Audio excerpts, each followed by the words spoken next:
All right, everybody, thank you all for coming out. If you can hear my voice, clap your hands once. If you can hear my voice, clap your hands twice. All righties. So hello, everybody. My name is Todd Terrazas, and I'm the founder and executive director of the AI.LA community. I've been doing this for about 7 years. Thank you. And so welcome to the first of a series of events that we're doing with FYI. Hopefully everyone has downloaded the app. If not, please do so. This is supposed to be an interactive experience where we're going to be using the app not only to follow along with all the presenters, get their decks, get their presentations, get their show notes, but also as a way for you guys to meet each other, have a discussion, and then also when we do the Q&A at the very end, you'll be using the app to relay information to our moderator to do the question and answers. So please download the app. It's on Apple Store and on Android, and it'll be a lot of fun. So obviously we're in FYI's campus right now. There have been a very generous host. Besides that, if you see there's 2 monitors in front of you. These monitors are hosting an AI. So right now, actually, an AI is listening to my voice and all the voices that come out of these, basically anything out of the microphone. So don't worry, there's no hidden mics in the crowd. It's all about capturing the content coming from our speakers. And you'll see it transcribing information up here. And we got our amazing Lawrence, who's going to give you a little bit more information about what Easy AI is. So let's give it for Lawrence. How's everybody doing tonight? Are we pumped? Enough alcohol in the system? Oh, let me not trip there. So guys, AI is obviously taking over the world. Who agrees with me? Raise your hand.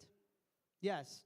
So like they say, if you can't beat them, join them. So that's why here at Easy AI is a company that I started that allows you to hyper-tune an AI based on your business. So if you have a Google Drive, YouTube channel, if you're an influencer, you can literally in 2 minutes load that information in, and it's going to transcribe it and hyper-train an AI model. And every event that we do with AI.LA is actually getting hyper-trained, and that AI model is going to be hosted on join AI.LA, so you can interact with it. So obviously the future is changing very quickly, and I like to say ChatGPT is awesome, but it's kind of like generic Motrin, right? So it doesn't know everything about you. You sometimes need that antibiotic. So if you need that antibiotic for your business, hit us up at Easy AI. We're right now raising capital. I put about $250,000 of my own money into the company. I'm looking for talent, amazing people. I'm going to be right over there. So join me if you guys want to discuss more. Thank you. Thank you, thank you. And then Javon.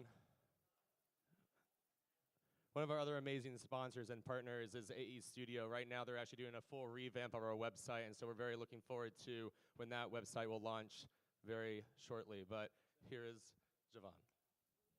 Thanks, Todd. Good to be here. I'm curious, how many creators in the house? Hands? Are you scared or are you excited? So we're AE Studio. We're focused on increasing human agency through technology. And the way we look at this whole AI thing that's happening right now is it's a tool for us to be better humans, for us to create better content, for us to make more money. Who here likes to make more money? That was not the response I thought I was going to get. So we're out in Venice. We're a team of about 170 data scientists, developers, and designers. We build for clients. We build our own stuff. We have something called Same Day Skunkworks. You should check it out. We're launching products every single day. So we're super inspired by the entire AI tool set. And Todd, thanks for having us. Find me in the crowd. Would love to talk about your project, what you're building, and hope we have some fun tonight. Thanks. All right. Now, before we get into our amazing panel discussion, I wanted to introduce you to a special person that helped make this all happen tonight. Mr. Will.I.Am. This is his space, the app that you guys are using to engage with us. Let's give it up for Will.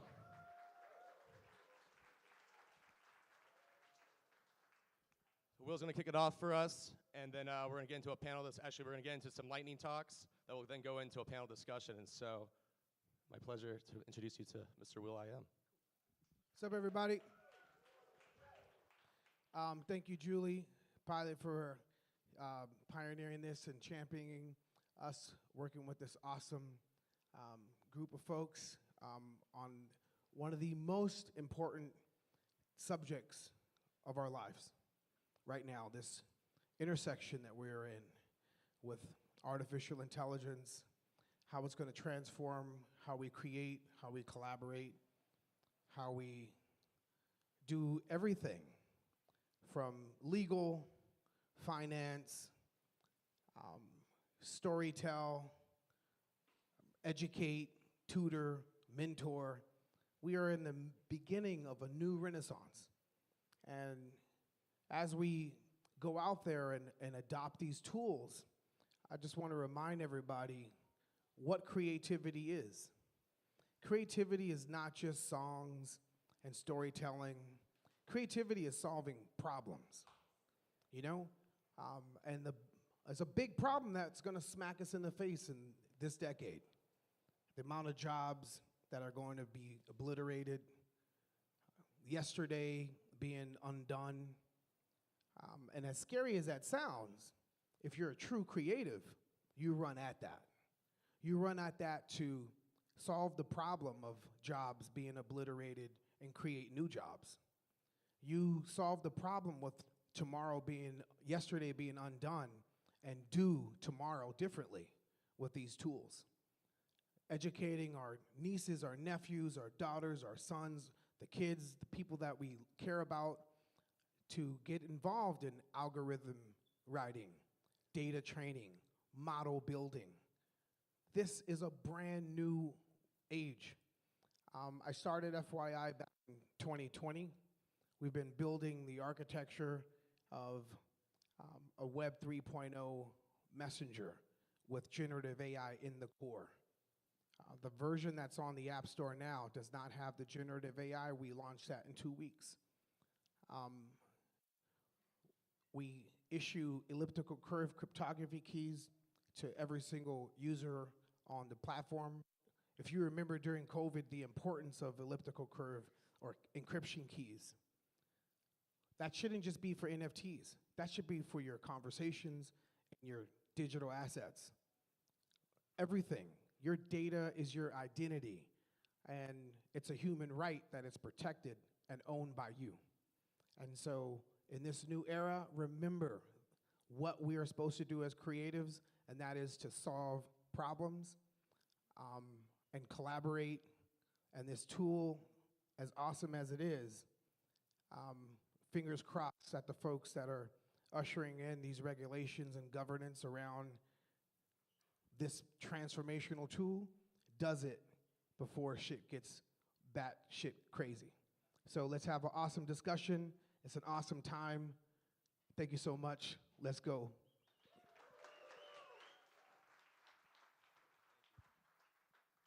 All right.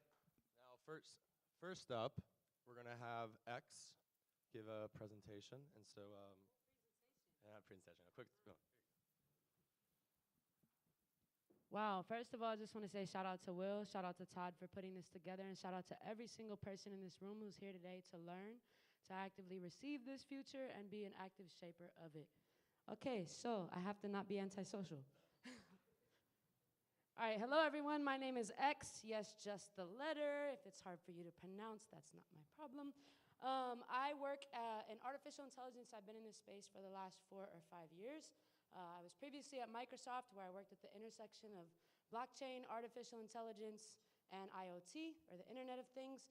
For about the last 4 years, I've worked at Google in responsible AI, making sure that the algorithms we create augment our world instead of effing it up, if you will. Is the slides up? Okay, you can go ahead and switch. You're good. Do a little dance. It's all good. The slide deck doesn't work. Oh, there we go. Hello, this is me, X, yes, just the letter. This is where all of you can find me at on social media.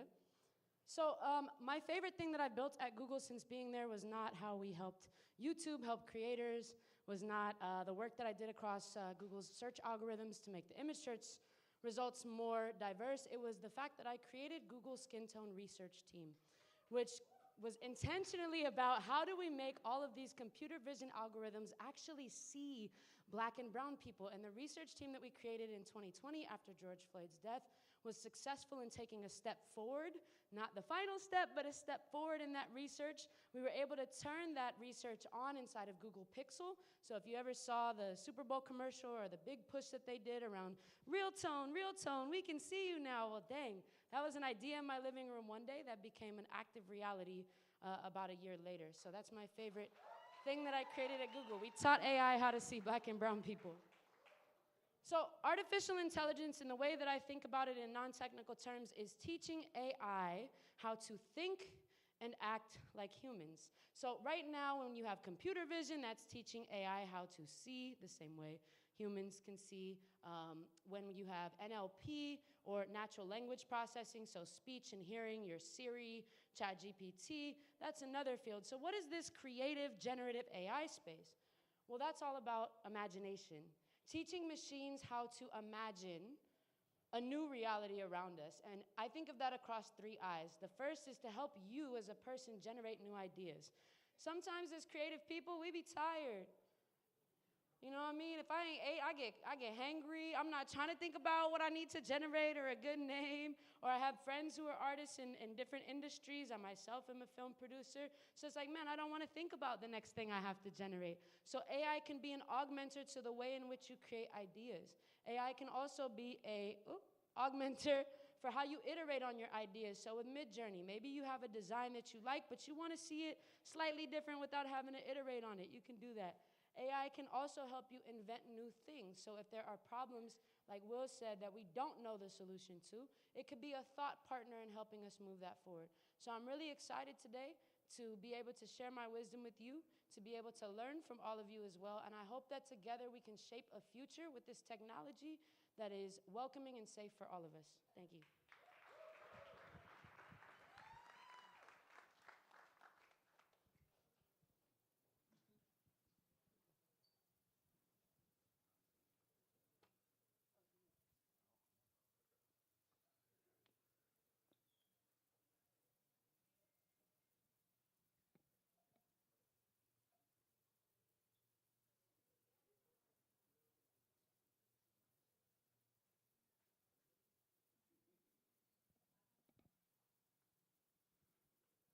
Hey, everybody.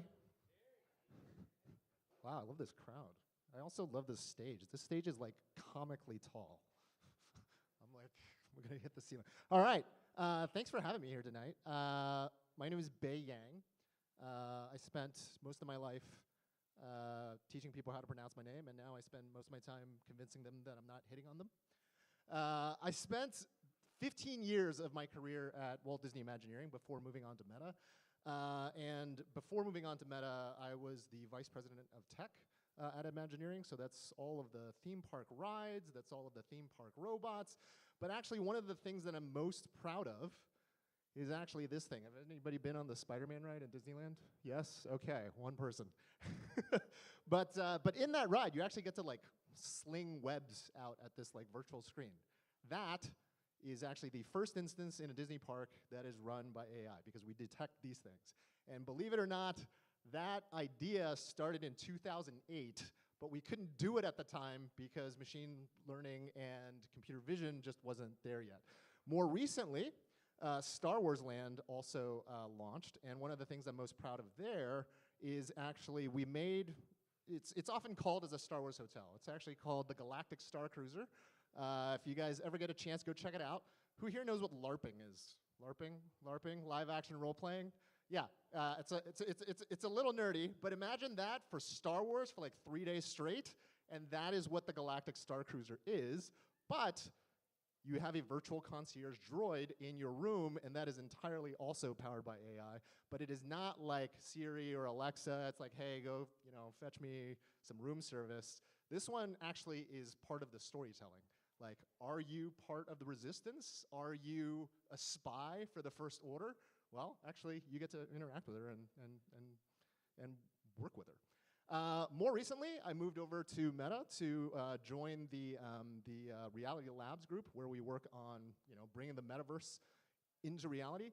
AI is a foundational piece of that. I can kind of talk about what I'm doing there, but that's going to get really nerdy really fast. So instead, I'm going to spend some time to talk about how I like to think about AI. And one of the first things that I want to get out of everybody's head is, and you guys can yell at me later, is this idea of human exceptionalism.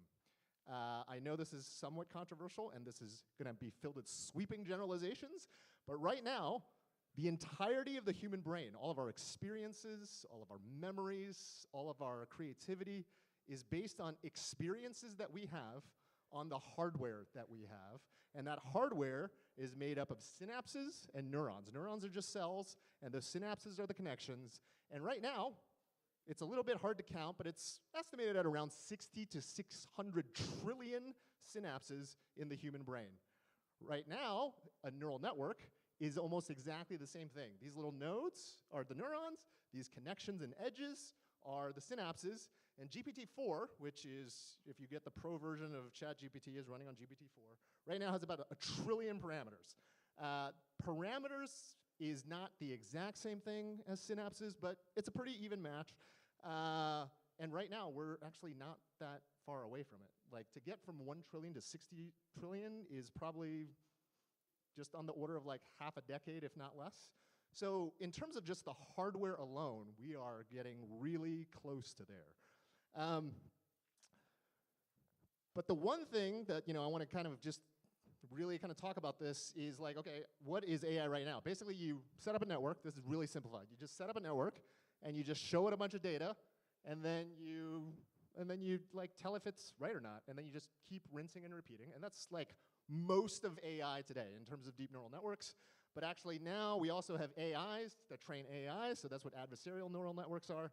But what this has kind of allowed it to do is to go much, much faster. Which brings me to this question, which is, does AI actually understand? Because one of the other things when I talk to people, it's like, oh, it's just a statistical machine. And that is kind of true, but in the same way that we are kind of statistical machines, AIs can be as well. So large language models, does it understand numbers? Actually, probably not. You can go try this right now. Ask ChatGPT which one's more northernly, London or Mexico City. 50% of the times it'll get it right, 50% of the times it'll get it wrong. It's just hallucinating an answer.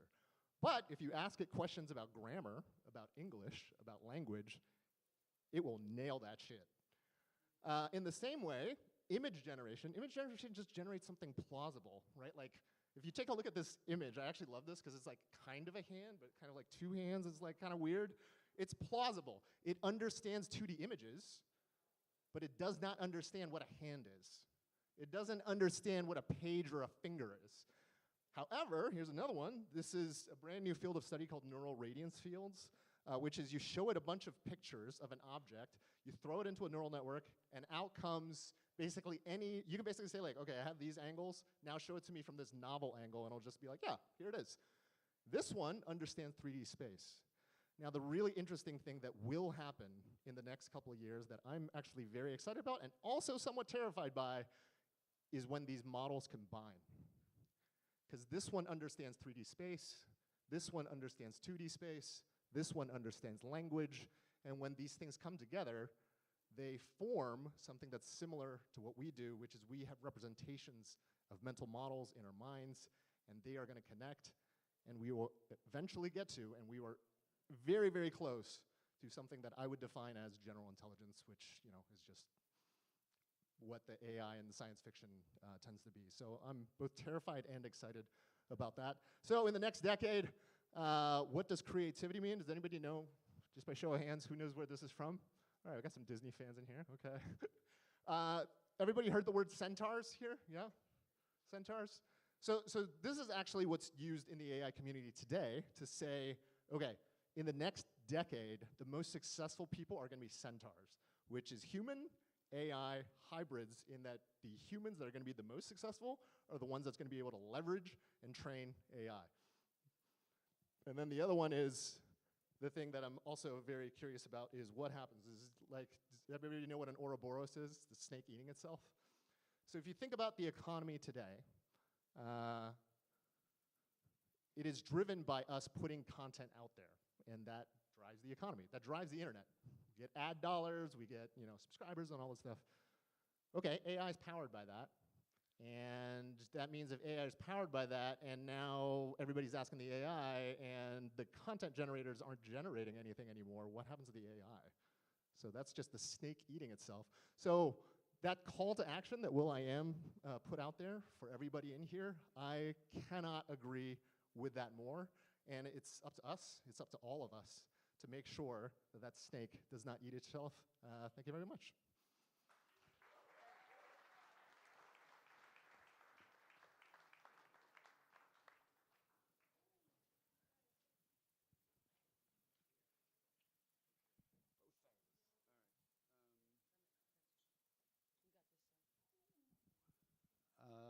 Hello, everybody. My name is Seth, and I'm going to probably talk about AI the least, and probably about what I've done in my life the most. But I wanted to give you context of where I've been, and oh, this is going forward already. It may end up going, can I pause it? Okay, all right. So I just wanted to talk about like where I've been, because then when we talk about where I'm at, maybe it'll make a little bit of sense. So my name's Seth. I'm from Chicago. I was born in 1972. I went to Lane Tech. I hung out at Medusa's, Wax Tracks, Gramophone, Columbia College, graffiti writers, skateboarders, house heads. Those are my communities. And for me, it's always been culture and community. And so where we're going now, we have the ability to do these stream spans of IP that if you spent a weekend with some of these tools, you'd be able to put out your lore, your history, videos, comic books, like whole IP can be created in a very short period of time. But culture and community for me has always been at the center of everything that I have done. Music was a big part of my life, and I was able to contribute to Chicago's house scene. This is a good friend of mine. His name is Diz. He's from Chicago. I moved to Los Angeles in 2011 to join a team to work on a project called Call of Duty XP. It was in the where Spruce Goose is at, where Google's headquarters is at now, and they had just wrapped filming World Trade Center. We produced an event called Call of Duty XP. It was for the release of Modern Warfare 3. It was a real-life activation that featured Jeep activities that drove them up and down courses. We brought to life Scrapyard, which was a paintball map. And we brought to life and we celebrated what at the time was the beginning of esports. Fwiz, if you know him, Ryan Wyatt, was still a caster, and he was casting with Mike Rufail, who owned Envy. And at that time, there was no VCs. They didn't own any of the esports companies. And you can see them all probably liquidating at this point in time. But I was able to produce events for Activision, Blizzard,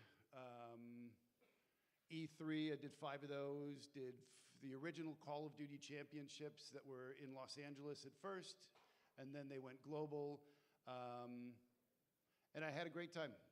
Gaming community was great for me here in Los Angeles, and I moved to Berlin. Berlin, I worked at Riot Games. I produced events, Korea, Greece. Last one was in the Olympic basketball stadium in Athens. This, I think, is in Rotterdam or Copenhagen. But this was, for me, community on steroids. I was producing some of the biggest events in the world for gamers globally, and they connected like nobody else. And for me, that was the greatest thing that I could have ever done. I mean, this is my life and my career. Incredible. A guy from Chicago gets to go to Rotterdam and meet some incredible people and produce something like that. That's fucking dope. I built a studio there in Berlin as well. These are the pro teams. They regulated at that point in time. It was 10 million euro for the franchise spots. There was 10 teams. And it's a global league. If anybody has seen Worlds, it's one of the biggest esports events in the world, and usually wins the Emmy for the best production of a production on the internet. But again, it was all about community. You know, gaming and esports is really interesting because it had the same kind of tenets for me that hip hop had. It had casters, streamers, pro players. You could be gamers yourself, and then you had the cosplay.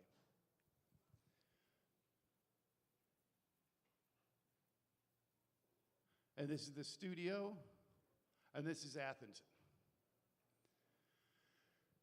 So since then, I have had an opportunity to consult for projects and kind of take a bit of the experience production or the experience producer that I had been doing physically, and kind of merge everything together with where we were going with COVID. And we took Blizzard from an online event to an online, or a live event to an online event. And then I started consulting brands in virtual spaces and on strategic partnerships. The last one I did was for the Kusama campaign that is happening now or just wrapped, and that was with an agency out of London called Closer. I say all that because it gave me the opportunity to start something at the time that AI was kicking off. That was about August. For me, it was Mid-Journey was my thing. Skiva, if anybody is on LinkedIn, Skiva had dropped the Disco Diffusion video months before that. It was incredible, blew my mind. John Radoff was doing stuff with that as well. For some reason, the collabs I couldn't fuck with because I always felt like I was messing with somebody else's folders. And that just became this barrier for me. But Mid-Journey came and it just blew everything off the rails. And so I was able to start a community, and that's what I did. I took all the bells and whistles that I did for other brands, and I stood up 5 channels, I stood up a Discord server, and I basically put myself full-time into this. It was an incredible ride, but throughout that time, we did what a community would do. We shared found resources. This is kind of like the Web3, tenets that came around, was that you learned something and you shared it. It was valuable and you knew that it was going to be something important for the future. Maybe yours, maybe somebody else's. You didn't hoard it because you wanted to be the only one that had it. You gave it away. And so that's what we started doing. We started hosting trainings, tutorials. We started sharing the resources, putting them in repositories for everybody to have them. Right now we're in, I think, 27 countries. And we've got about 4,500 people on LinkedIn, maybe 2,500 people that are in Discord, creative directors, founders, incredible people that are all pushing the boundaries. This is Ray Barcombe. Ray is actually a veteran and retired or at home and out of work. And I'm just going to flip through some of these. And then I think I have a video. I don't know what happens when that plays. This is us, a bit freaky. And for me, that was what was really interesting about this space, is it allowed everybody to have a voice. When this can sincerely stand next to this or this, and we can create and we can visualize anything that we have, and we're not held back because we don't have expensive tools or expensive equipment. We're talking about global creators that are ignited and brought to life like never before on their mobile devices. So that's us, artificial intelligence, creative community.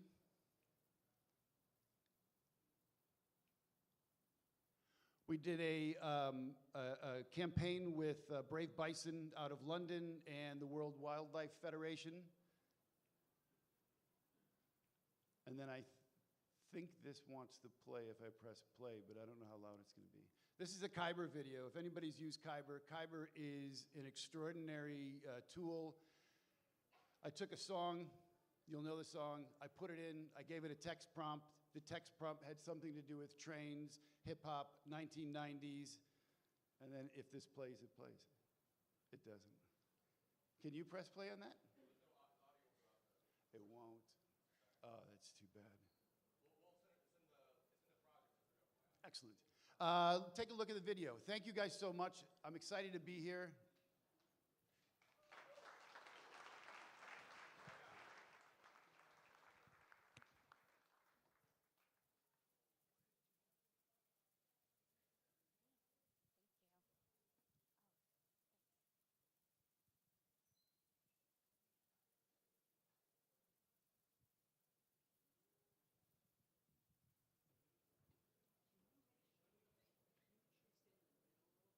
More middle? Okay. Do I have to? Okay. Hi. Hi, everybody. My name's Jenny Rodenhouse.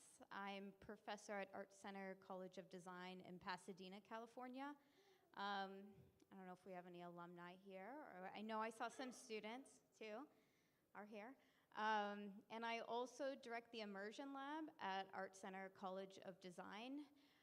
This is a space that we created about 7 or 8 years ago.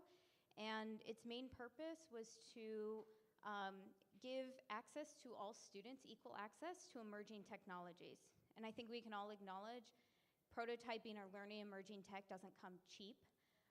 So that was the mission of the lab itself, is to help students engage hands-on directly with emerging technology. A little bit about myself is a lot of the learnings and workflows that we use within the lab is something that I worked on when I was at Microsoft Research and at Xbox. So I wanted to share with you a method that we have really focused on developing the last 8 years. Is something we call technology-centered research.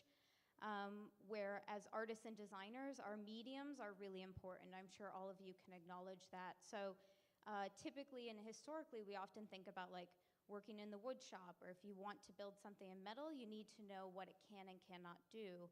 And we saw this huge gap in terms of emerging mediums. So how can artists and designers learn to prototype or work with new emerging software and hardware? So what technology-centered research really does is we front the first month of a course and really think about what are the opportunities within this medium, so what are the attributes, what can and can it not do well, and then how do you work from that? So this is an example of one project a student did using an early form of deepfake software, so it already looks pretty old, but it was about like 7 years ago he used this version. And his insight was a really good deepfake data set is you open and close your mouth a lot and rotate your head. And so he had this idea of a really great karaoke bar would generate also deepfakes at the same time. So this is a graphic designer coming up with a business opportunity and also an entire brand, but coming from learning about deepfakes and training one himself.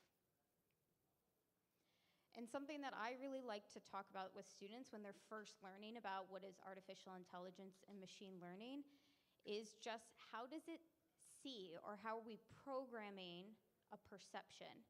And it really comes back down to the fundamentals that we teach at Art Center, which is what is the line weight, what is the value, what is the shape, what is the color, and how is that informing your viewer on what you want them to see? What do you want to tell them through that color that you're choosing? So we like to reinforce that that doesn't go away once we talk about machine learning. If anything, you're scaling up that perceptual model or scaling up what you want them to pay attention to. So we often show this image here of, a machine learning model understanding a particular image through just pixel patterns. So what is that pattern you want to train a model upon? And still, the semiotics of just line, color, shape are still at play. So it's a way in which to connect what is like early, what is learned early within an artist or designer's career at school to advanced emerging mediums. And this is an example of a student's data set. We work a lot within data sets to talk about that's how you really own or train or craft a machine learning model. So this is a student collecting eye tracking data as a way to scale up a point of view or a vision. So that's something we're always really interested in the lab, is that like oh, what is it to program a point of view or how somebody perceives the world, and that you can really individualize that. And then I think another huge aspect as creatives is that we challenge existing models. And so this is another example of a student's project where they were looking at computer vision models and the fact that, okay, if you can train it on a bird, you can train it to recognize different birds, but equally you can train it now to individualize a bird. So how does that change our mental model in terms of how we organize information spaces, especially once they move more spatial? So I just wanted to share a few projects that we are really particularly excited about in the lab and things that the students learned from really focusing on how do you train a machine learning model on their own. So thank you.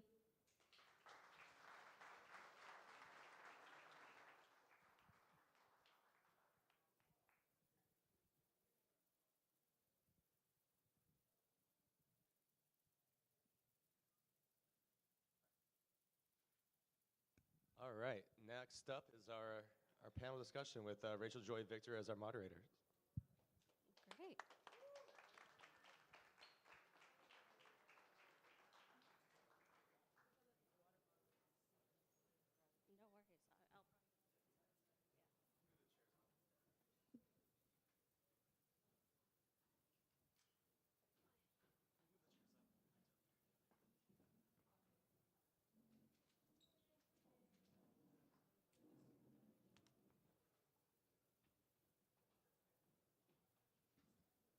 I'll All right, we have a great crowd here today. Thank you all for joining us today. And also thank you to our lovely group of panelists. I hope everyone is as excited as I am after hearing a little peek into kind of a range of facets, I think, of where AI fits within the creative process.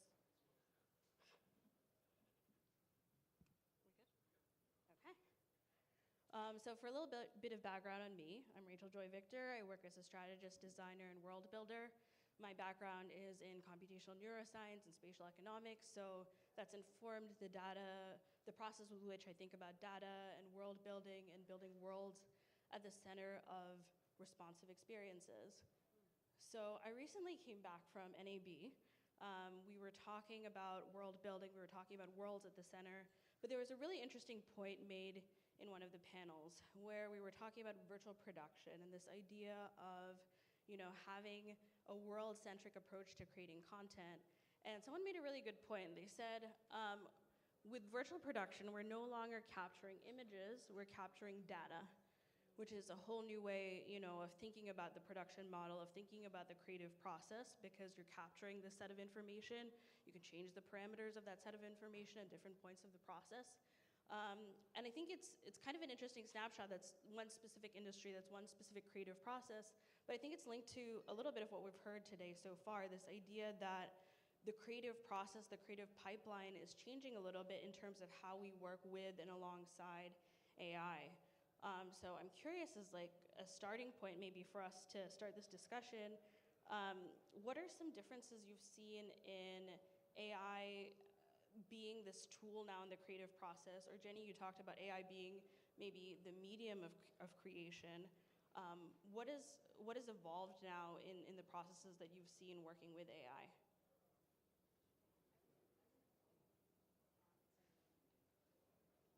Thank you. I'll jump in. The first thought is, I think, the kind of realization that we have of talking about like minimum maybe 500 images to curating. No, a good data set is beyond 5,000 or way more. Just working with students creating their own model. And that's just like an interesting discussion in terms of like, that's not their expectation coming in, that it's about curating a really good data set. And then equally, what follows that is what is the pattern that you want to amplify? Because a very generalized data set becomes, the outcome is like, not as concise, or it's like, what are you trying to get out of this model? And I think that's the real iteration that occurs through the creative process, is getting more refined around and how hard that is to amplify a single pattern. But that's, again, an individual working on their own model. But that was the first kind of thought I had. Yep. So in training data is interesting. Just to take it into the visual realm of things. I was able to witness from two Ubisoft technical creatives. I saw them reverse engineer the zero to concept pipeline and wipe out weeks worth of work and reduce it down to hours after the data set was trained. They trained the stable diffusion model on the style of work that they wanted to receive, the brush strokes, the camera, the film, the patina, the style of gene that you want. Take any brand that you want. Gucci's next campaign, the next movie that you're going to film. Why not have a God box that has been trained on your own data set that when you go to location or you have somebody doing costume designs, they can immediately whip out something that has the face of the actor already baked into it. So that you can actually see this in real time. So I saw these two guys. They walked me through it. My mind was blown away. And then we trained a bunch of people in the community on how to do it themselves. But this was taking a 768 by 768 image and up-resing it to 8K through means and resources and tools, but it's all available. I mean, these are things that, and the reason why for me maybe I'm here is because I saw that these tools were going to change the world. And they were incredible and they blew my mind and I couldn't put it down and I wanted to do something about it. Do you have any thoughts, Beck? Yeah, sure. Oh, wow, this is very loud. Okay. So I've worked on tools quite a lot in my life. So my previous job was, like, a huge part of the job was making tools for theme park designers. One of the things that you kind of see is just this trend, and I'll talk about two trends. One is just the tools are going to get better and they're going to make humans faster. So way back when, there was not like Photoshop was not a thing, right? Who here uses Photoshop or something similar? Yeah. Who uses something like Photoshop but just on your phone with like all the power? Yeah, like it's way more accessible now. A large part of that is just going to be AI powered. Like, I don't know if there's any kind of like old school film editors that like used to rotoscope and mask stuff out. Like, that's a pain in the ass. That is not a problem anymore. Like, you could literally like just like 2 clicks, you're done today. And that trend is going to continue. So when I talk about centaurs, it's really like everybody's just going to get faster. And what does that mean for all of you, all the creators? Does that mean that you're going to be able to scale stuff out more? You're just going to generate more content? Does that mean that you're going to be able to spend more time iterating on content? I think that's for everybody here to figure out. The next one is, I think, much more revolutionary. So the second path is not about making people faster, but actually entirely different industries. I'll say one word, and it's fairly nascent. I'm sure you're going to hear more of it probably in the next 5 years, which is virtual influencers, which is an entire AI-powered personality. And now all of a sudden you can have people that are behind it, AI driving it, AI creating content, and then essentially doing the writing. And now you can essentially have one person that's training a bunch of AIs, in which case you've gone up one level of abstraction, and now you've got a trainer of AI that's generating content rather than AI helping a person generate content. So I think that's kind of the next evolution of that. And then it's really about like, okay, what's value? And then it turns into this whole responsibility thing.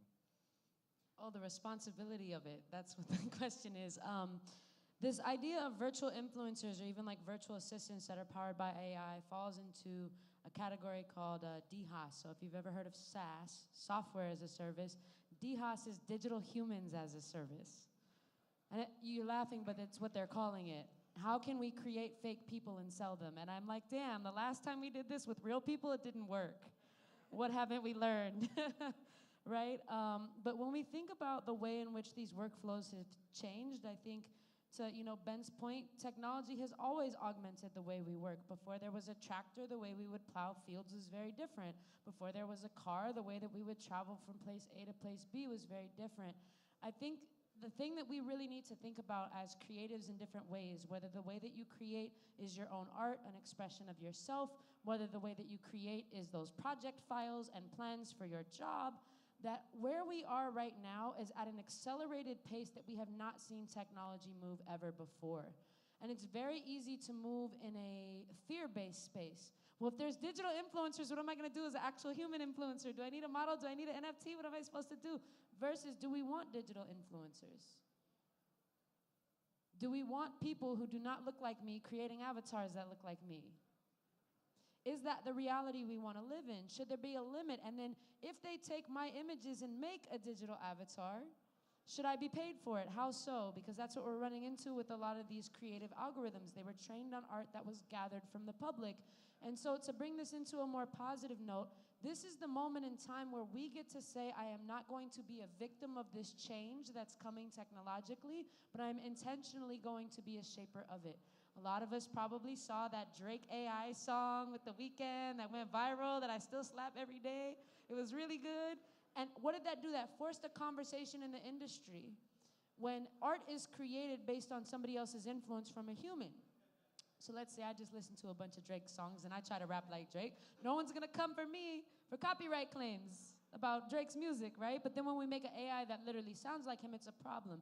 And so these conversations are happening right now at a legal level across almost every agency in the US. How do we regulate this technology? Do we regulate it? And so I think the question of how this technology will impact our processes falls as much on all of us as folks that are members of society as much as it does as the people building the algorithms. I think that's a great point, and also a great setup for my next question. After the news came out around the Drake stuff, the Drake songs went viral, there was Grimes respond on Twitter and propose that, if there are songs that go viral that use my voice as a training model, let's split profits. Let's move forward with this new model of like what it means to have maybe co-ownership of her voice and her artistic expression. But I have a question about that, kind of also based off of what you were saying, Bae. This idea of, we've always used tools as assistive devices for creation. There was a lot of controversy, even if we look like 10, 15 years ago, around what happens when you have like digital cameras with auto settings, or when we use Photoshop and all these tools that are shaping and changing the nature of what it means to create a photograph, right? And now this is kind of that, but on a different level. Kind of at the intersection of both of these things, as a creator, as an artist, as I'm sure there are some people here, what does it mean to maybe create an artistic signature at this point when so much of this is going to be created maybe in collaboration with AI, in collaboration with synthetic input, in collaboration with the communal input, which some of what you're seeing in your context, Seth. So what does it mean to be an artist and maybe have an artistic voice? Well, don't look at me. Because you guys get to look at yourself through that process and reflect on yourself, is really what I mean. But I think what's interesting about the tools now is that if you are a creator, you have incredible things available to you that you have never been able to play with before in your process. And if you want to take those tools, John Finger is a director. I follow his work. He's doing the runway 3-second Gen 1 posts like everybody was doing. It's like, oh, we slowed down on the post. Let's put some more betas out, and then you get more posts. But he was taking the 3-second videos and he stitched them together, and he went labor intensively. Or if you've seen the Harry Potter, or if you've seen the other Gucci, and you've seen the Balenciaga H&M.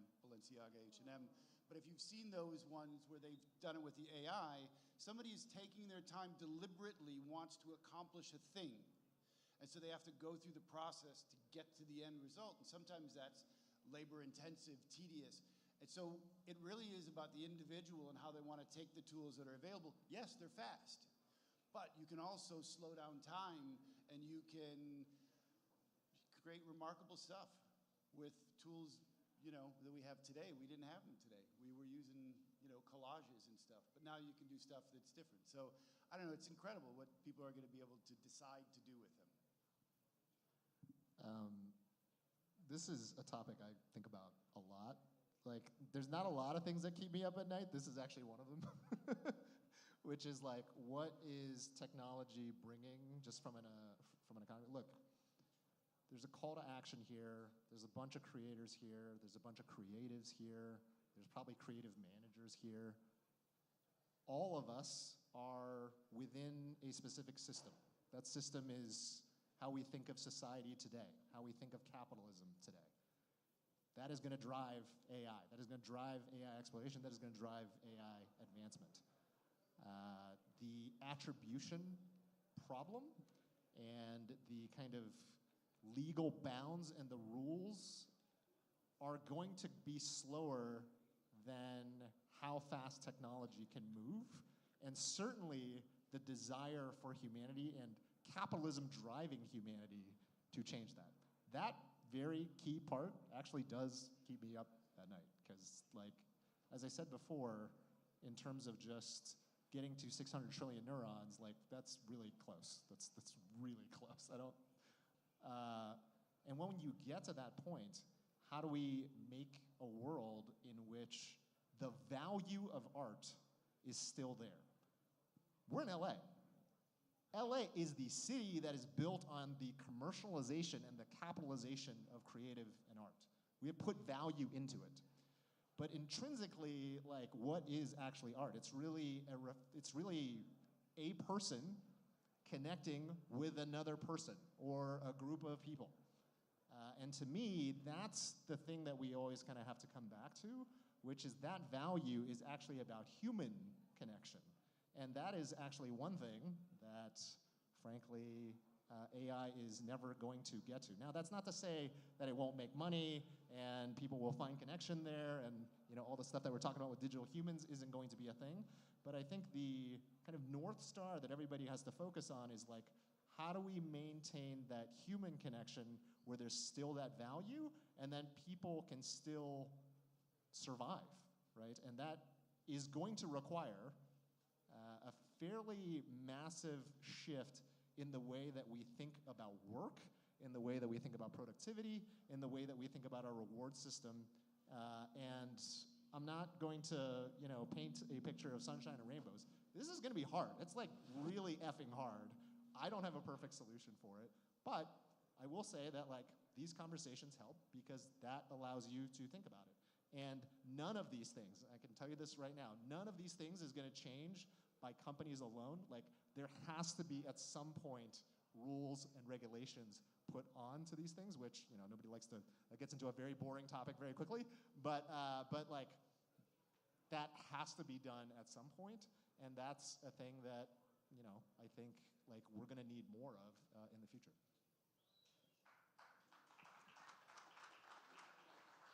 If I can add on for just a second, I think something that we tend to forget when we define what art is right now is that for many people in this country in particular and around the world, imagination is a privilege, right? It's not something that people have outright that they're able to use and express because maybe they want to paint but can't afford the painting supplies. Maybe they want to draw, but they have to go to work instead of being able to take an art class. Maybe they want to go and learn how to do video editing on Adobe Premiere, but can't pay the $60 a month subscription. And that's a reality. Maybe not for those of us in this room, but certainly for the people where I grew up. I'm a formerly incarcerated youth, a high school and a college dropout, so I come from a very different reality from the one I'm living in every day where Google makes meals 3 times a day and I get, the Apple Beet carrot juice on demand whenever I want it. And so I think as much as AI can be terrifying for creatives, I'm excited to see what gets created when the individuals who have not had a chance to make art can now do so at an accelerated pace because of these tools. Maybe there's a student out there who has an amazing idea, a kid in Ghana or a kid in Brazil has an amazing idea for an animated film that will become just as classic as Little Mermaid, but can't make it because they don't have the tools, the production, the team, the connections, whatever. Well, now they could take their Mid-Journey and then their Runway ML and make a little sample of it and put it on YouTube and let's see where it goes. So I think with these tools, I'm hoping that we use them to unlock the privilege of being able to use and exercise our imagination, to be able to create more art from diverse perspectives. Because another thing is that these AIs can only be taught on art that was already created. So there is a limitation to what is new that they can create. So I'm just really excited to see how we redefine artists by one, increasing the scope of who we consider an artist, because the scope of who will be able to access creating art that may not have been able to before. The cost is actually a very interesting thing, is that we're talking about thousands of dollars for programs that now you can get for pennies. I like the point you brought up too around like what is the main purpose, and I think it calls to focus on why do people get into this field to begin with, is that you fundamentally enjoy making something and sharing it with others.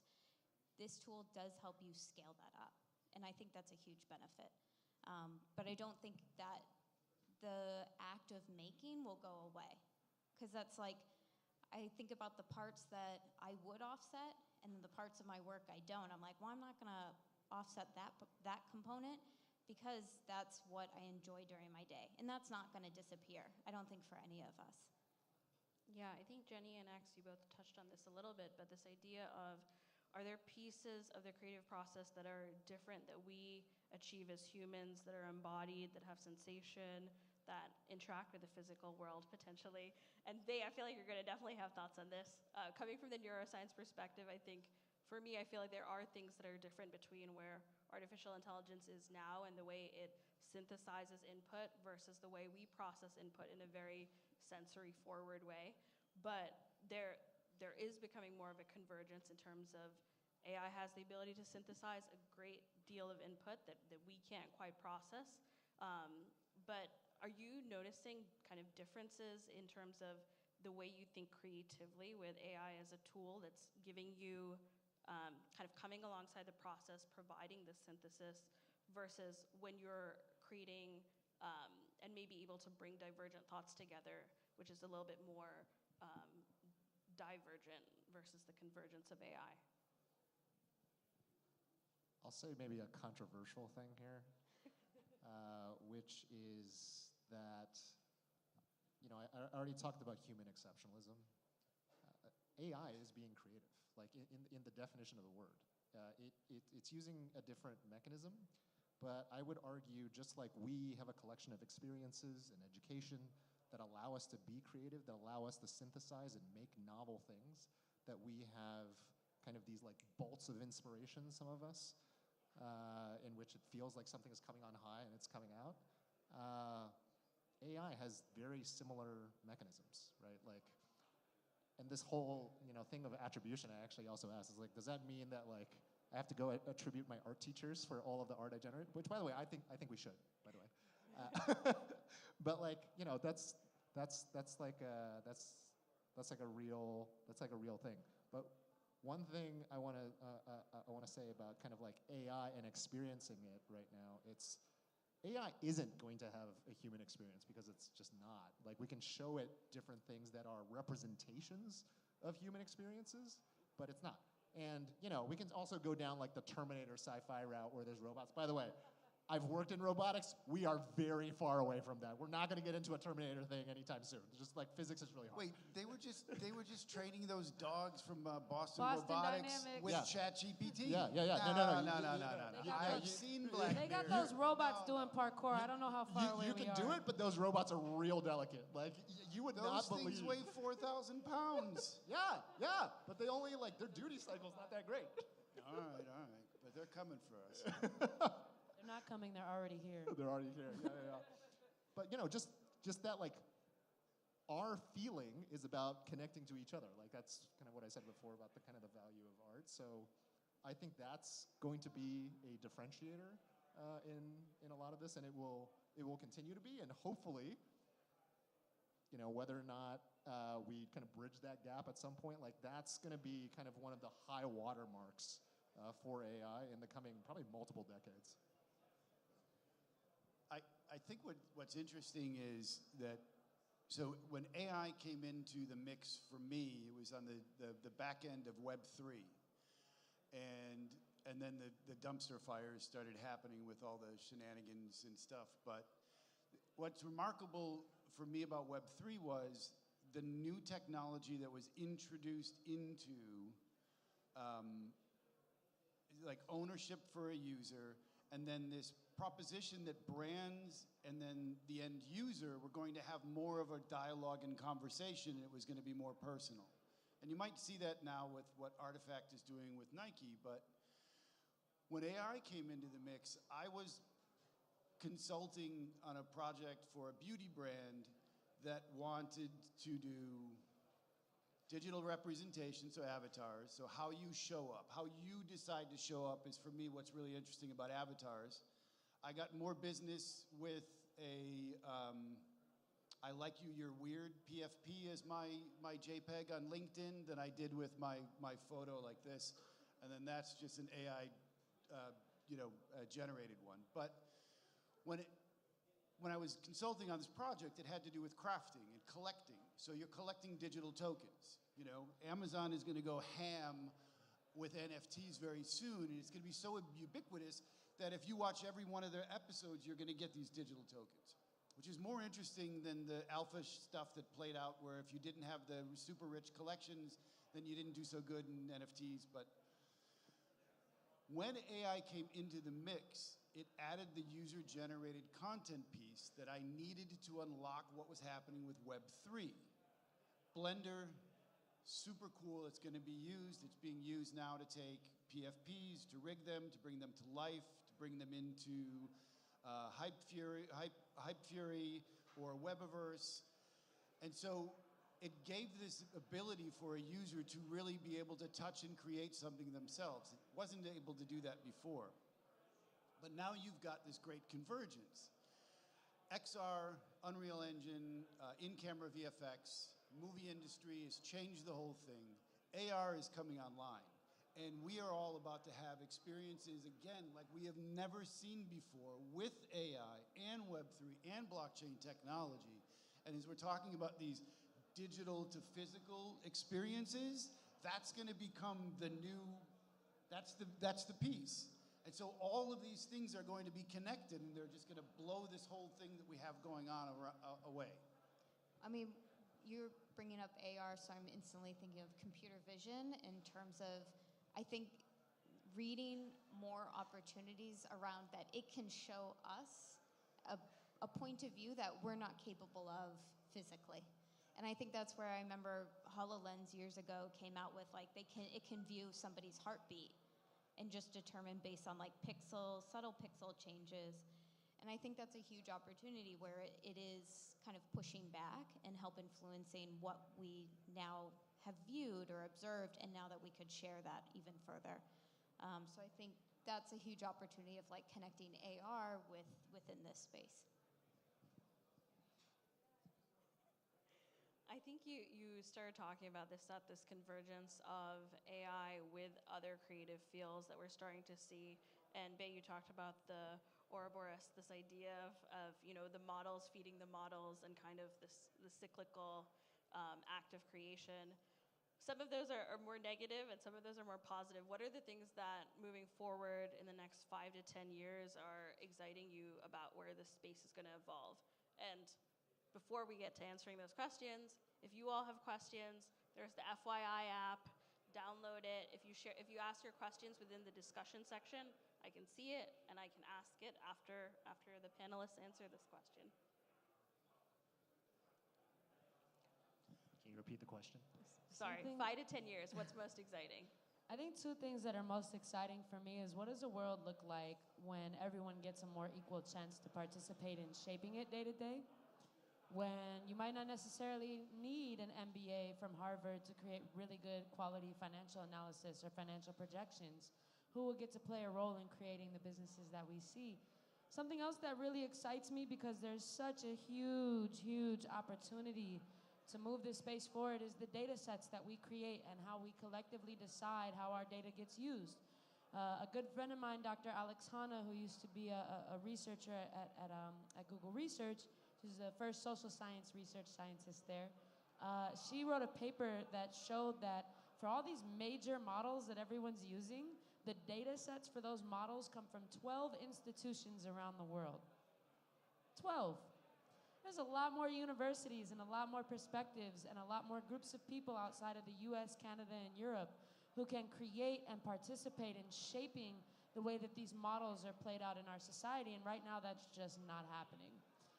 So I'm excited to see those two things. I'm also excited to see what we all, again, collectively decide is the change that we want to shape, instead of ending up victims of changes that are being pushed down our throats by various corporate entities. So that's what I'm excited for.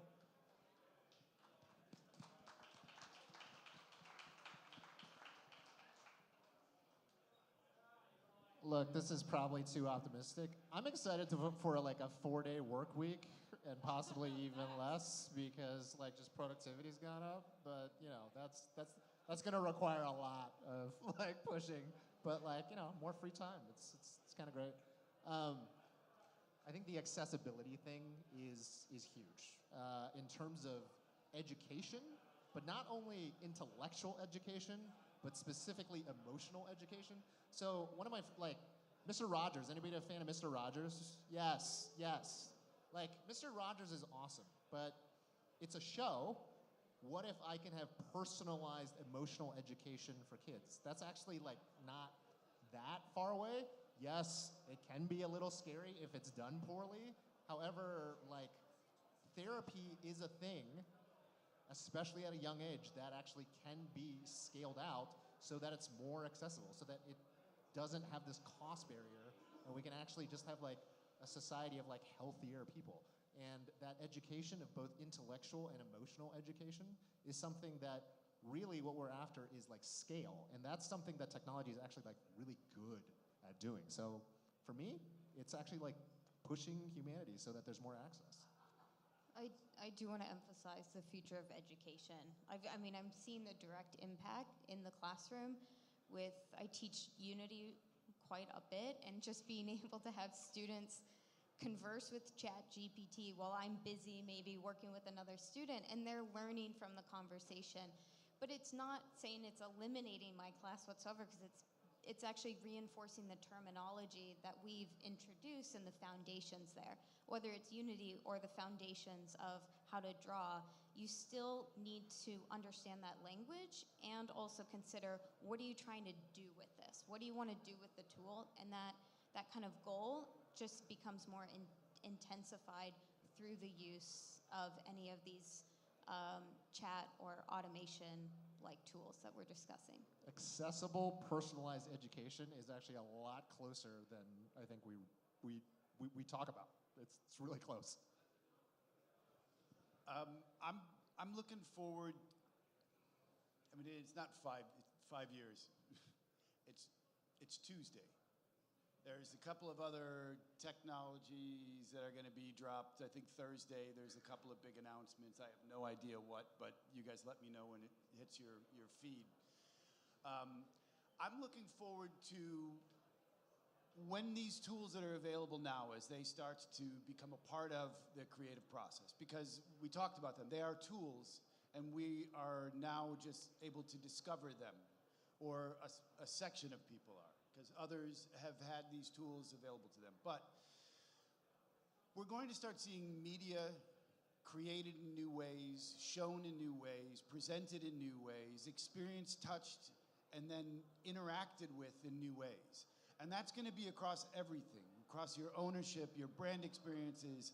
If you've seen the hyper-reality video on YouTube, it's totally going to be like that. It's going to be the simulacra? I don't know how to say it, yes.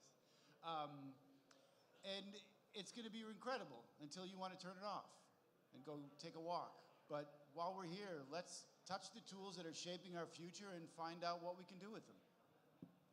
I think one of the things that comes up when we talk about AI in education is that AI then isn't just about output and about, you know, our co-creation, but about AI being used as a tool to understand intent, right? Intent recognition, understanding ourselves better. AI as a tool to, if we're thinking about extended intelligence, there's always the need to understand where that connection point is, right? But I think there's a concern that arises from that. I'm gonna like pull a question that came from the app through Cynthia. If we want to be able to have that mode of extended intelligence that draws from how we operate and how our bodies operate, that also involves representation of data that's broad enough, of a broad enough subset. And Cynthia asked the question, if our current prominent modes of visuality still lean away from the representation of black and brown bodies, how can we as creators of color gain a foothold in programming perceptions for AI models? So, here's my theory. I'm too lazy to go build this out. I have other things that I'm working on that are more close to my heart. I'll give you guys a little example of how hard it is to get inclusive data sets from within a company. So when you're training, like, let's say, a computer vision model, so you want to teach a camera how to see people of all skin tones, like a phone camera, or maybe even just a camera and a laptop. Someone wants to get on video chat, I want to know that they're there. I want to do person recognition. You need a data set that has a sample representation of everyone who might buy that computer, close up to it, far away from it, to the side, to this side, with the hat on, with the hat off, with the jacket on, in a light shirt, in a dark shirt, because in order for the computer to replicate the behavior of humans, which is we could look and see that a person's there, you have to give it enough diverse samples of humans to understand and see across the variation in our own variation as people. So meaning like, you might need the same person with different hairstyles, like me with my hair down, then with my hair up, then like 3 years ago and I was going through it and I dyed my hair blonde, and like, you know, that way it can know it's still a person in the room. So there was a point where we were like, yo, we need a data set like this. We want maybe like around the globe, 3,000, 4,000 people to go, and like we just need videos of them every day for like 6 months, a minute video, whatever device they have is fine. And the vendor was like, okay, we can get that for you if you give us $30 million. $30 million for videos, a minute video that people are giving away for free on TikTok. That was insane. And so you know what the business said? Because to Bay's point, they have a fiduciary duty to make money. Oh no, we're not doing that. That's too much money. That's not gonna return a big enough investment for us. So as creators of color or people of color, taking autonomy back over those data sets, creating them in the way in which the companies need, and licensing to them at equitable points where you give that money back to the people who contributed their data. So if you get your cousins and your auntie and your mama and your friends to go and take a video every day for a year, you might not make 30 million, but you could very easily make $10, $20 million licensing those data sets out. License it once to this company, then to that company, then to the next company. And there's an entire business model that's not being tapped outside of like on-demand requests that are too expensive, and businesses will shy away from it. So I think it's again, are we gonna be victims of what companies are already willing and not willing to do, or are we going to intentionally shape that future by taking the charge? And like Will said at the beginning, it's a problem, how are we gonna solve it? So I think that's where I'll pause there, because I could go on all day about this. I do think creating your own models, that's just a huge part of it. That gives you the ultimate control. Because anything of Midjourney is just taking from what's already free and already been given to the internet. And so it's, again, not making anything potentially new. And so I think in order to have a new vision, we need people to own the entire stack on their own. Yeah, I'll say this is what I meant by capitalism and the system matching kind of business and what the social desires are. And that requires a voice, and that requires rules, and that requires understanding. I don't think that maybe our legislators have the best understanding right now. Maybe that's an understatement. But I think we have to get there, and I think that that's work that people, actually I and a couple friends are actually pushing for. Because really, look, just for everybody to think about it, at least this is the way I think about it, companies are always after only two things. It's speed and money. Speed and money. It is good business to have representation, because that means that you can have a wider market. But if I can get a little bit of the market much faster, a lot of companies will choose the faster route. So really, it is about setting up a system in which that market and that drive becomes collinear. But that's much harder said than much easier said than done. Yeah, I think that's partly a two-way issue, right? Not just representation within the data sets that inform this type of behavior, but also representation and ability to have attribution then in the creation of things that are based on our culture or based on our ethnicity. I don't know if people have followed the news from Levi's, which on the one hand, great move towards representation and having more diverse models, but those diverse models are digital humans. Going back to the digital humans as a service. They brought out the DHAS instead of just paying actual black people. We don't like Levi's no more. Right, so I think that's kind of a thing we circle back to, which is this question of how can we as creators, how can we be a part of this conversation, because attribution is so fundamentally kind of related to so many of these issues that we're talking about. And there's a question that we have from the audience. I think it was Jules asked, what roles can creatives play in shaping cybersecurity and protecting individuals' data like intellectual property? How can we be a part of the conversation beyond just being concerned about it? I mean, I think make work about it. I think that's like everything that artists and designers have done throughout time is if you see something you want to express, either your dislike or agreement, whatever, you make work, let it foster and fuel that. Because I feel like that's how we speak in general, is through form and through making. But I would say like creating alternative models to show, what is the problem with that, and calling them out, I think, is important. Blow up your politicians. Use ChatGPT to write letters. We need regulation. We need it badly. And we need to be active shapers in that regulation. I can give a bunch of non-creative examples of the way AI is actively harming people. Like right now in 12 different states in the US, algorithms are being used in the CPS system, Child Protective Services, to decide whether or not kids should be separated from their parents. And those algorithms were kicked out of the state of Illinois because they were shown to be bad and biased towards black and brown people. So we're using machines to make decisions that we shouldn't. So even outside of the creative discussion of should it be copyrighted, should it not? How's that different from me learning from my art teacher than me learning from listening to Drake songs, right? There's a real tangible impact that's happening that a lot of us have, for many reasons, had our head in the sand. And we have a responsibility to make sure that moving forward, it is shaped intentionally. So the first is that the White House is creating a AI Regulation Act. They've opened it up for public comment many, many times. If you haven't commented, go find it, go comment. The second is the US House has the American Data Privacy Protection Act, where they are proposing that companies should be held accountable if their online services are found to be biased in alignment with the federal civil rights laws, which are all protected groups that we care about. That needs to pass. Even if you are not worried about federal regulation, at a city and state level, there are laws that are being passed in a lot of different places. I know that the city of Berkeley, California, shout out if anyone went to UC Berkeley, go Bears. Go Bears, go Bears. I didn't finish, but go Bears. They banned, for example, facial recognition, in body cameras. They still require body cameras, but they can't be trying to identify suspects with it. So now the city of Berkeley operates the way those people have shaped. So you don't always have to go to the biggest level to be shaping things that are impactful. Call your city council members, call your mayor, call your state representatives, and make sure that you're intentionally playing a role, because the truth is, in 20, 30, 40 years, when we're all the old people in this room are no longer here, and it's like my nieces and nephews on this panel, am I gonna be able to look them in the face and say, I did everything I could to leave you a good foundation?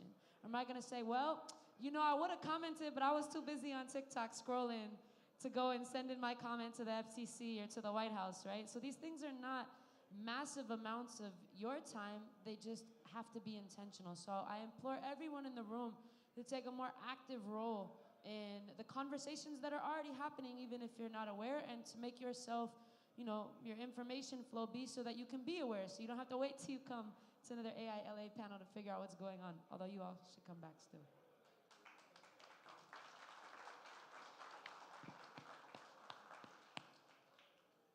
Any thoughts from that end? Get educated, get organized, be loud. keep doing it. Yeah, make some visual noise, make some sonic noise, make some fucking noise, and let your voice be heard. Great. I think it's a constant process of education because also the technology is continuing to evolve, continuing to change.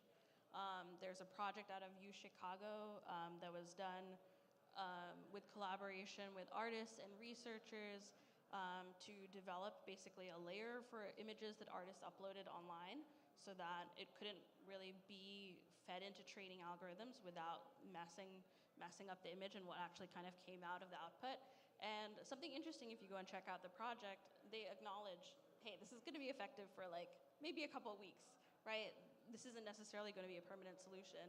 But I think it's a process of kind of developing temporary solutions while we have this broader conversation of moving change forward, and also creating space for ourselves to learn and not as art becomes more interrelated with technology. I think having more conversations where creators and artists are coming together with technologists and more of a space for these types of conversations to happen. So subscribe to the AI.LA newsletters so you can keep coming back to these conversations as we have them collectively. Yep. Thank you all for joining and coming with us today. And thank you to this great panel.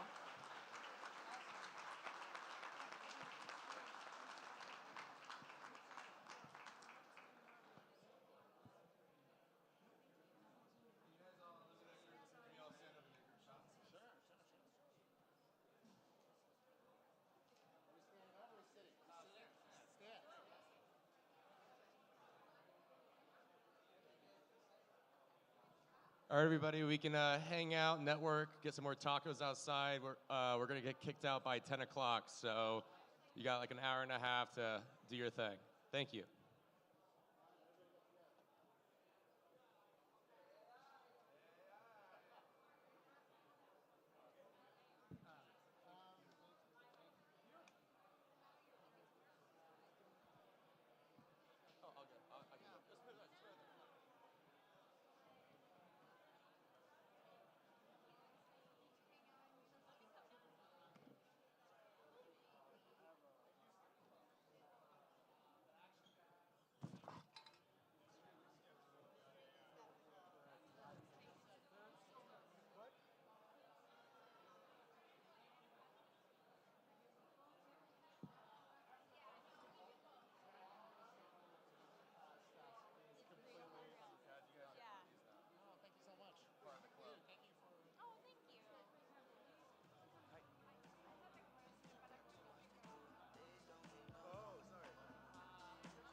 dishonest reasons, holding your feet to the fire, hoping your time don't expire. There she goes, back from where she came from.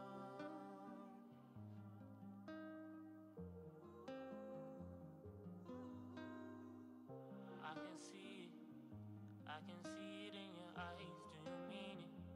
Or can you tell me to lie? Girl, I feel it too. I'm lost, but that's where I found you. Yeah. So you cut off all your friends. We both say we love each other, at least we pretend. Please don't be dramatic, girl, we both know how this ends now.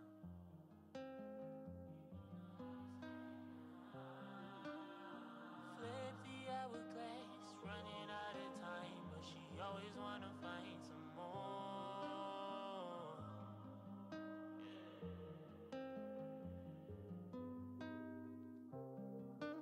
She lost but don't wanna be found. I gave her the time and the space. Ego is all crumbling down, walls caving in all the way. Flip the hourglass, running out of time, but she always wanna buy some more. There she goes, back from where she came from.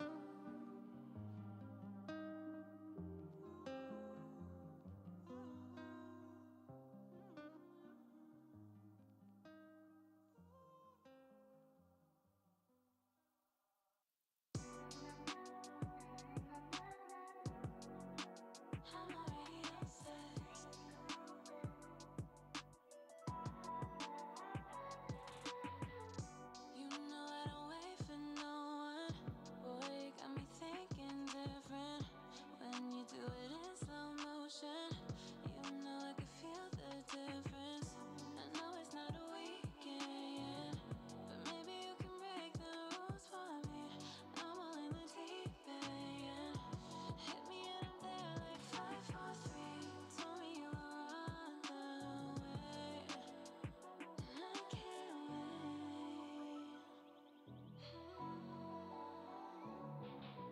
When you hit my phone in the middle of the nighttime, you know I'm already outside. Can't speak, got me tongue-tied. Couple drinks in, oh shit, I'm on the west side. Take me home, it's about to be midnight. You already know you're coming in right. Got nothing on but a dim light. Told you I'm done, but I told you that last time. You know how to test my patience. You know how to get me faded. Making all the same mistakes and faking like it's complicated. I know it's not a weekend, but I just wanna feel, I think too much. Got my heart, baby, keep it. We could take it slow, I don't wanna rush. Told me you was on the way, and I can't wait.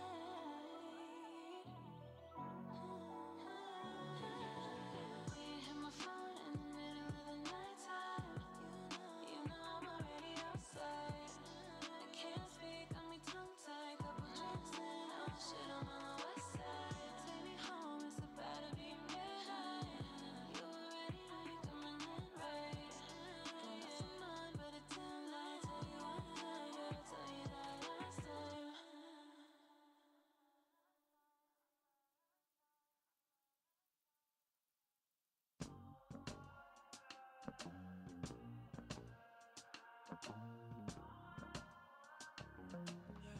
Said you love me and I don't care. Then I put my hand on the switch. Told me, Daddy, fuck you up. Don't make it so easy. I can't win my feelings. I got one coming over and one right now. Right now. Oh, baby. Oh, baby. I got one coming over and one right now. Did you wanna have my baby? I fuck so good, girl. You should pay me. Don't call me baby when you did me so wrong.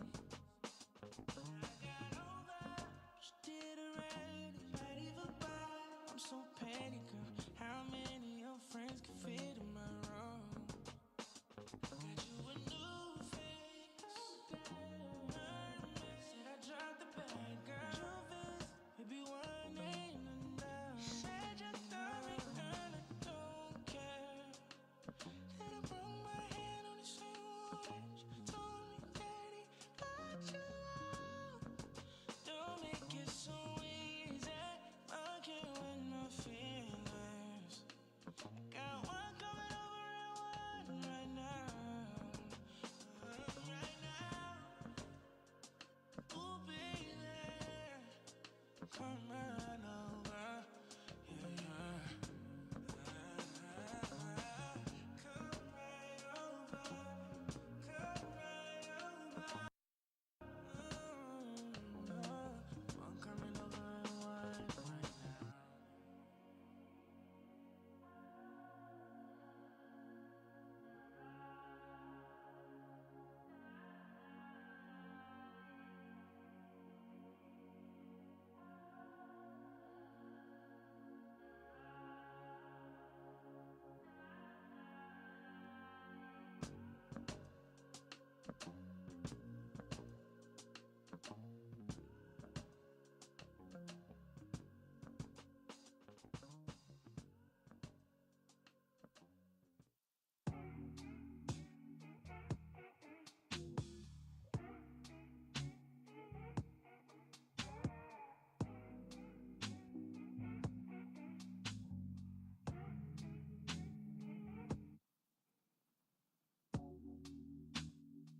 Love like golden halos.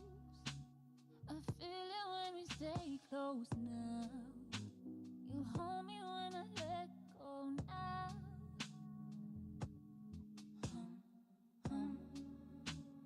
You're my source of goodness. I've never known a love like this. I know this may die, but I put in the time. I guess I should hold all the memories that are gold. 'Cause if this don't go the way it's supposed to go, at least I know a feeling that I'm going for. So I'm just gonna memorize these feels, this loving that I'm feeling.